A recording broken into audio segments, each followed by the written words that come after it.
దావీదు చేసిన పాపానికి ఏడ్చాడు. ఏడ్చిన తర్వాత ఒప్పుకున్నాను ప్రభువా, ఇక లైన్లో ఉంటాను అనలా. ప్రభువా, మరలా నా మనస్సును నెమ్మది కలుగొచ్చేయవా, నాలో మరలా ఆత్మను పుట్టించవా, మరలా నన్ను కనికరించవా అంటే అర్థం ఏమిటి? నేను మరలా ఆ రక్షణ పొందలేను, మరలా నేను ఆ ప్రాకారం కట్టుకోలేను, మరలా నెమ్మది నేను పొందలేను, మరలా నాలో ఆత్మ నేను తెచ్చుకోలేను. నువ్వు చేయాల్సిన పనులు నువ్వు చేయాలి. ఎప్పుడైతే అలాంటి ప్రార్థన చేశాడో అతను క్షమించబడ్డాడు.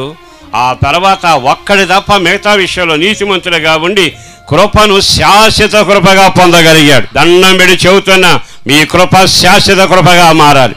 ఎక్కడ జారిపోయావు, ఏ బెత్లెహేములో వదిలేసి వెళ్ళిపోయావు, ఏ పవిత్రతను మానుకున్నావు, ఏ బలిపీఠం కూలిపోయింది, ఎక్కడ అగ్ని సారిపోయింది, నీ వ్యక్తిగత జీవితంలో సరిచేసుకోవడం మొదలు పెట్టగలిగితే తిరిగి నీ కోటను నేను కట్టబోతున్నా. దేవుడు అంటున్నాడు, నిన్ను బాధించే వాళ్ళు ఉన్నారుగా, ఎవరు? ఫిలిష్తీయులు, ఎవరు? మిద్యానీయులు, ఎవరు? ఐగుప్తీయులు. నిన్ను బాధపెట్టింది ఎర్ర సముద్రం, నిన్ను బాధపెట్టింది యోర్దాను, నిన్ను బాధపెట్టింది ఎరుకో, నిన్ను బాధపెట్టింది శత్రుమోక. వీళ్ళంతా ఉన్నారుగా. మరలా వాళ్ళు వచ్చి నీ మధ్యలో సంచరించకుండా ఉండేటట్టుగాను ఆ కోటలో, ఆ దండులో, ఆ నీ ప్రజల మధ్యలో నేను పరలోక దండు ఒకటి పెట్టబోతా ఉన్నాను. ఇది దావీదు దండు, సైన్యములకు అధిపతి యెహోవా అనే దండు, సేనాధిపతి దండు దిగి రాబోతా ఉంది.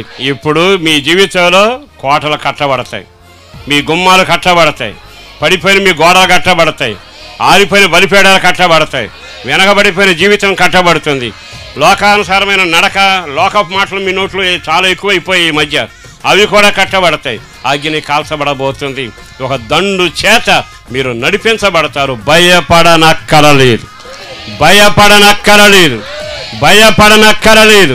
కారణం ఏమిటో తెలుసా? బాధించువాడు ఇక మీదట మీలోనికి రాడు, వాడు దూరముగా ఉండునుగాక. ఎందుకో ఈ రోజున అంటున్నాడు, బాధపడబాకు, నేను బాధపట్టే వారి కర్ర నేను విరగొట్టబోతున్నాను. నిశ్చయముగా నీకు విరోధంగా లేచిన దండును తరమబోతా ఉన్నాను. నీకు బరువైన కాడిని నేను విరవబోతా ఉన్నాను. నీకు విరోధంగా అడ్డం పడుతున్న ప్రతి అడ్డం ఉన్న సమస్య ఆ కాడి తెంపబడునుగాక. భయపడబాకు. అందరూ చెప్పండి, ఏమిటది? భయపడబాకు. నిన్ను భయపెట్టేవాడు ఇక నీకు దూరముగా ఉంటాడు.